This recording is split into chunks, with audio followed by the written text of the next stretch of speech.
Assalamualaikum warahmatullahi wabarakatuh. Alhamdulillah wassalatu wassalamu ala Rasulillah wa man tabi'ahu wa nasarahu wa wala amma ba'da. Alhamdulillah, syukur kita panjat kepada Allah Subhanahu wa taala kerana kita dipertemukan lagi dalam sesi kali ini untuk kita bersama-sama berkongsi sedikit daripada pengalaman saya dalam dunia perubatan Islam. Satu ketika ada seorang dari kalangan pesakit saya meminta bantuan untuk datang ke rumah beliau, membantu yang mana beliau dikatakan setiap malam diganggu oleh suara-suara yang beliau tak tahu datangnya daripada mana. Jadi bila mana saya bertandang ke rumah beliau, saya dapat rasakan sesuatu, benda ini mungkin ada kaitannya dengan bukan gangguan yang mengganggu dirinya semata-mata, tetapi ia disebabkan kerana ada pihak yang menghantar untuk mengganggu keluarga ini supaya keluarga itu tinggalkan rumah tersebut. Jadi permulaannya bila mana saya datang ke rumah tersebut, pengalaman yang saya memang tidak pernah boleh lupakan sepanjang dunia rawatan Islam saya ceburi, iaitu bila mana saya mulakan ruqyah. Dalam keadaan saya mulakan ruqyah, saat tersebut lampu di rumah tersebut terpadam dengan secara tiba-tiba. Dan ketika itu orang yang ada di sekitar tersebut, termasuklah diri pesakit, anak-anak pesakit dan juga suami kepada pesakit, kan, semakin menghampiri saya dalam keadaan ketakutan kerana lampu terpadam secara tiba-tiba. Jadi saya pun tanyalah kepada tuan rumah, fuse utama rumah ni di mana? Dia kata kotak fuse di luar, Ustaz. Jadi saya kata pergilah buka. Dia kata saya tak berani, Ustaz, pasal saya dengar macam ada benda kat luar. Saya kata tak perlu takut, kita ada Allah. Kita apa? Jadi saya teruskan ruqyah dan sebagainya dengan izin Allah Ta'ala, tanpa suami dia pergi keluar untuk buka kembali fuse yang terpadam tadi itu, lampu dengan izin Allah Ta'ala terbuka kembali. Jadi bila mana lampu terbuka kembali, saya meneruskan ruqyah. Dan saat ketika mana saya meneruskan ruqyah, di kawasan bawah rumahnya, di pintu belakang telah diketuk oleh satu orang ataupun apa saya tak pasti, tetapi ketuk dia dalam keadaan yang sangat cemas. Kalau tuan-tuan boleh bayangkan, dan. Begitulah ketuknya. Dan ketika itu saya juga hampir panik. Kerana sejarahnya ketika itu saya masih lagi awal dan mentah dalam rawatan Islam.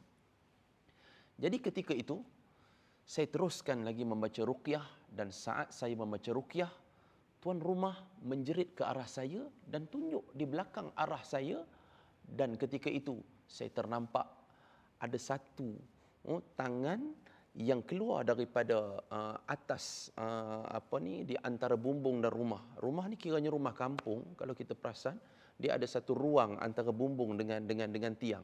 Jadi di situlah saya nampak sekali imbas seolah-olah ada macam tangan dan kuku yang berwarna merah. Dan ketika itu saya pun bertambah takut. Kan? Maklumlah baru-baru lagi menceburkan di dalam bidang perubatan Islam.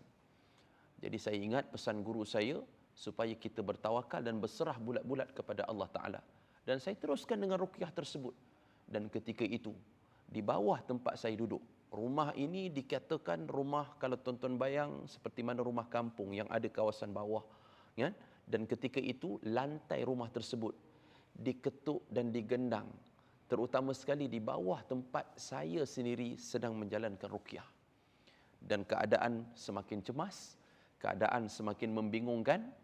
Jadi apa yang saya lakukan, saya hanya mampu untuk meruqyah dan juga meneruskan bacaan-bacaan ayat Al-Quran.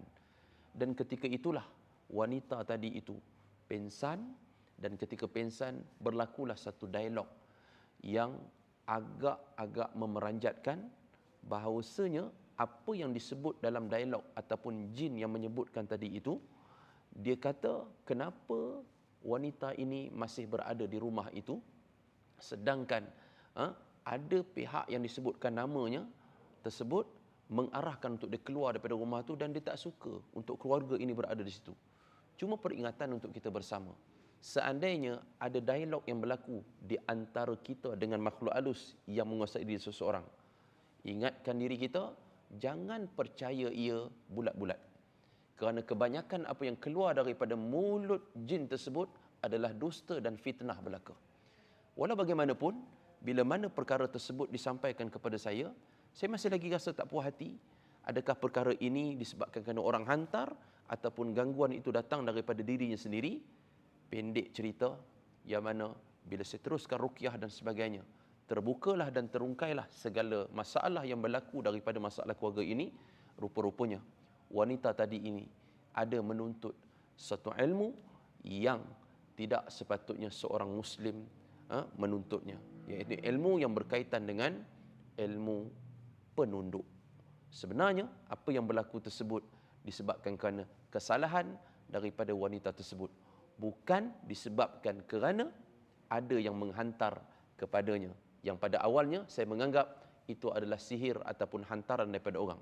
Tetapi akhir sekali mendapat jawapan, semua yang menjengah daripada luar, semua bunyi-bunyi tadi, semua keadaan yang tidak dapat terkawal tadi disebabkan kerana amalan yang dilakukan oleh wanita tadi itu, bermakna seolah-olah mereka itu tak nak meninggalkan tuan yang memanggil saya tadi itu. Inilah kesan daripada apabila kita ini bergantung harap dan juga menggunakan perkhidmatan jin dalam hidup kita. Jadi waspada daripada gangguan ataupun menuntut dengan makhluk halus. Sekian. Assalamualaikum warahmatullahi wabarakatuh.